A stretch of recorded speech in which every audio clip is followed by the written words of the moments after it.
Assalomu alaykum aziz dindoshlar. Kirib kelayotgan Ramazon oyingiz muborak bo'lsin. O'zbekiston musulmonlar idorasining ma'lumot berishiga qaraganda, bu yil Ramazon oyining 1-kuni 2026-yil 18-fevral sanasiga, ya'ni chorshanba kuniga to'g'ri kelmoqda. Yana oy chiqishiga qarab bir kunga farq qilishi mumkin. Hozircha kanalga taqvimlarni joylamadik.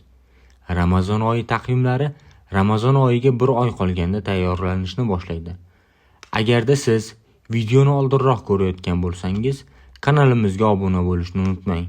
Biz o'sha kunga qadar kanalimizga taqvimni inshaalloh yuklab qo'ygan bo'lamiz. Agarda siz Ramazon oyiga yaqin ushbu videoni ko'rayotgan bo'lsangiz, bizning kanalimizda ushbu taqvim videosi joylangan bo'ladi. Agarda siz taqvim videosini topishga qiynalsangiz, shu video ostidagi kommentariyaga yozib qoldiring. Biz sizga Telegram orqali yoki bo'lmasa YouTube orqali Ramazon taqvimini o'zingizning viloyatingiz uchun topib berishga harakat qilamiz. Kirib kelayotgan Ramazon oyingiz muborak bo'lsin. Ramazonga oid videolarni o'tkazib yubormaslik uchun kanalimizga obuna bo'lishni unutmang.